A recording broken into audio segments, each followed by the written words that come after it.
नमस्कार, मैं सीमा कौशिक आप सबका स्वागत करती हूँ मेरे चैनल पे।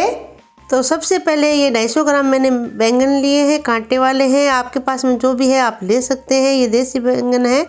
और साथ में मैंने मटर लिए है, तो ये सब आप कम ज़्यादा अपने हिसाब से कर सकते हैं। और मटर के दाने मैंने निकाल लिए हैं। अब ये बैंगन को धो के साफ़ कर लूँगी। तो ये कांटे वाले देसी बैंगन की सब्ज़ी जो है बहुत ही अच्छी टेस्टी बनती है। और बैंगन धोने के बाद में जो मटर है एक पतीली में मैंने डाल ली है, साथ में थोड़ा पानी डाल देंगे, इतना डालेंगे कि ये डूब जाए। और इसके बाद में गैस के ऊपर रख देना है ताकि अच्छे से मटर के दाने जो है उबल के तैयार हो जाए। तो ये मैंने पतीली रख दी है गैस पे। और जो बैंगन है उसका पानी हम पोंछ लेंगे कपड़े से, जैसे हम भिंडी का पानी पोंछते हैं वैसे ही। तो इन बैंगनों में कांटे हैं तो थोड़ा सावधानी से मैं पोंछ रही हूँ, क्योंकि कांटे हाथों में लग जाते हैं। मेरे पतिदेव भी ऑफिस से आ गए हैं और इस तरह मैंने पोंछ के अच्छे से तैयार कर लिया, जैसे भिंडी को पोंछते हैं। और इसके साथ में मैंने टमाटर लिए हैं। टमाटर की मात्रा भी आप अपने हिसाब से कम ज़्यादा कर सकते हैं। टमाटरों को धोने के बाद में मैं छिलका निकाल के फिर कटिंग करती हूँ। अगर आप छिलके के समेत खाते हैं तो छिलके के समेत ही कटिंग कर सकते हैं, आपकी इच्छा है। तो इस तरह टमाटर का छिलका निकाल के और टमाटर की मैं कटिंग कर रही हूँ। तो ये कटिंग कर ली है। लहसुन और कुछ अदरक ली है। तो अगर लहसुन अदरक नहीं खाते तो आप नहीं डालें। और इनको थोड़ा बारीक कर लेंगे लहसुन अदरक को। और इस तरह मैंने बारीक कर लिया लहसुन अदरक को। और एक कढ़ाई में तेल लिया है, गैस ऑन कर रही हूँ। तो तेल जो भी खाते हैं आप ले सकते हैं। तेल को अच्छे से गर्म होने देंगे। तो मटर को चेक कर रही हूँ मटर उबले हैं कि नहीं, और अच्छे से उबल जाए तब गैस को बंद करना है। तो अभी मैं चेक कर रही हूँ, बीच बीच में थोड़ा चेक करती रही हूँ ताकि ध्यान रहे। तो मटर अच्छे से उबल गई है। अभी मैं गैस को यहाँ पे बंद कर दूँगी और नहीं उबालेंगे इसको। अभी जो ये कांटे वाले बैंगन हैं उनको क्या करेंगे, सावधानी से इस तरह कटिंग करेंगे कि हाथों पे बिल्कुल भी एक भी कांटा लगे नहीं, क्योंकि इसके कांटे जो है बहुत ही तीखे होते हैं। ये देसी बैंगन होते हैं तो इसमें कांटे वाले होते हैं, तो कांटा हाथों पे लग जाता है। तो इस तरह एक एक बैंगन की हम कटिंग करते जाएंगे और गरम गरम तेल में डालते जाएंगे। तो ये मैंने डाल दिया, ये देखिए। बाकी भी इसी तरह मैं कटिंग कर रही हूँ। तो कटिंग करते समय आप ध्यान रखें कि कांटा हाथों में नहीं लगे। और फिर एक एक बैंगन या दो दो बैंगन आप कटिंग करके और फिर कढ़ाई में डालते जाइए। इससे बैंगन क्या है, एकदम से ख़राब भी नहीं होंगे। अगर हम पानी में कटिंग करते हैं तो फिर बैंगन में पानी आ जाएगा, फिर हम तेल में डालेंगे तो तेल हमारे ऊपर आ जाएगा। इसलिए एक या दो आपकी इच्छा हो उस हिसाब से आप बैंगन की कटिंग करके और तेल में डाल के अच्छे से तलना शुरू कर दीजिए। ये देखिए, अच्छे से तलने के बाद में फिर एक बर्तन में मैं निकाल रही हूँ।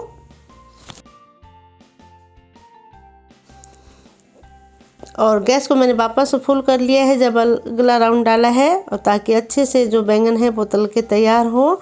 और बैंगन को कच्चा नहीं रखना, अच्छे से तलना है, ताकि अच्छे से तलेंगे तो अच्छा इनका जो टेस्ट है अच्छा आ जाएगा। और अगर हम पानी में डाल के फिर हम कढ़ाई में डालते हैं तो तेल जो है एकदम से बाहर आ जाता है, हमारे ऊपर आने लग जाता है। तो इस तरीके से बैंगन अच्छे से तले जाएंगे और पानी का बिल्कुल भी एक भी बूंद नहीं है, तो तलने में भी आसानी रहेगी, बिल्कुल भी आपको दिक्कत नहीं होगी।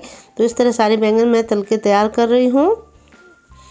तो ये सारे बैंगन तलने के बाद में एक कढ़ाई वापस मैंने गैस के ऊपर रखी है और इसमें मैंने कढ़ाई में तेल डाल दिया है। तेल 1 कड़छी के बराबर डाला है। तेल जो भी खाते हैं ले सकते हैं। इसमें जीरा, सौंफ और मेथी दाने डाले हैं मैंने शुरुआत में। अगर आप नहीं डालना चाहते सिर्फ जीरा डाल दें और राई डाल दें। इसके बाद में मैंने राई डाली है और ये सूखी मेथी डाल रही हूँ। अगर आपके पास में है तो आप डाल दीजिएगा। और फिर लहसुन और जो अदरक का हमने पेस्ट तैयार किए हैं वो मैंने साथ में डाल दिया है। और इसके साथ में ही टमाटर डाले हैं कटे हुए। तो ये टमाटर डालने के बाद में थोड़ा सा इस तरह चला लेंगे। इसके बाद में 1 चम्मच नमक डाल रही हूँ यहाँ पे। और इसके बाद में आधा चम्मच हल्दी पाउडर, नमक हल्दी डालने के बाद में थोड़ा सा चला देंगे इस तरह। और इसके बाद में हल्का सा, जिसमें हमने लहसुन अदरक पीस के बारीक किए हैं, वो हल्का सा मैंने पानी डाला है। और फिर थोड़ा सा चलाने के बाद में ढक्कन लगा के थोड़ा पकने देंगे ताकि टमाटर जो है अच्छे से गल जाए। और आँच को थोड़ा मैंने कम कर दिया है, बीच बीच में हम चेक करते रहेंगे। तो ये मैं वापस चेक कर रही हूँ। अभी थोड़े से खड़े हैं। अगर खड़े खड़े टमाटर आपको पसंद है तो इतना पर्याप्त है, लेकिन मेरे पतिदेव को थोड़े से गले हुए टमाटर ही ज़्यादा पसंद आते हैं, तो थोड़ा सा मैंने इनको और गलाया है। और साथ में फिर मैंने उबले हुए मटर डाल दिए हैं। जब टमाटर अच्छे से गल गए उसके बाद में मटर डाल दिए हैं। तो मटर तो हमारे अच्छे से उबाले हुए हैं, कच्चापन नहीं है, तो कोई दिक्कत नहीं है इसमें। क्योंकि इसमें ऐसा नहीं है कि कच्ची मटर डाली है। और इसके बाद में जो हमने बैंगन तल के तैयार किए साथ में ये भी मैंने डाल दिए हैं और अच्छे से सारी सब्जियों को मिक्स कर देंगे। आधा चम्मच यहाँ पे लाल मिर्ची पाउडर डाल रही हूँ, आप अपने हिसाब से कम ज़्यादा कर सकते हैं। 2 चम्मच यहाँ पे धनिया पाउडर डाला है, आधा चम्मच के करीब किचन किंग डाला है। आप चाहें तो गरम मसाला डाल सकते हैं। अच्छे से मसालों को सब्जी के साथ में मिक्स कर देना है ताकि जो सारे मसाले हैं सब्जियों के अंदर तक चले जाए और अच्छे से मिला के और फिर वापस मैंने ढक्कन लगा दिया है। आंच को मैंने बिल्कुल कम कर दिया है।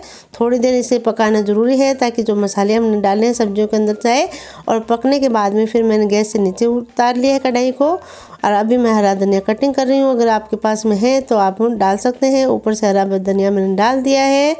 ये हमारी देसी बैंगन की सब्ज़ी तैयार हो गई है मटर के साथ में।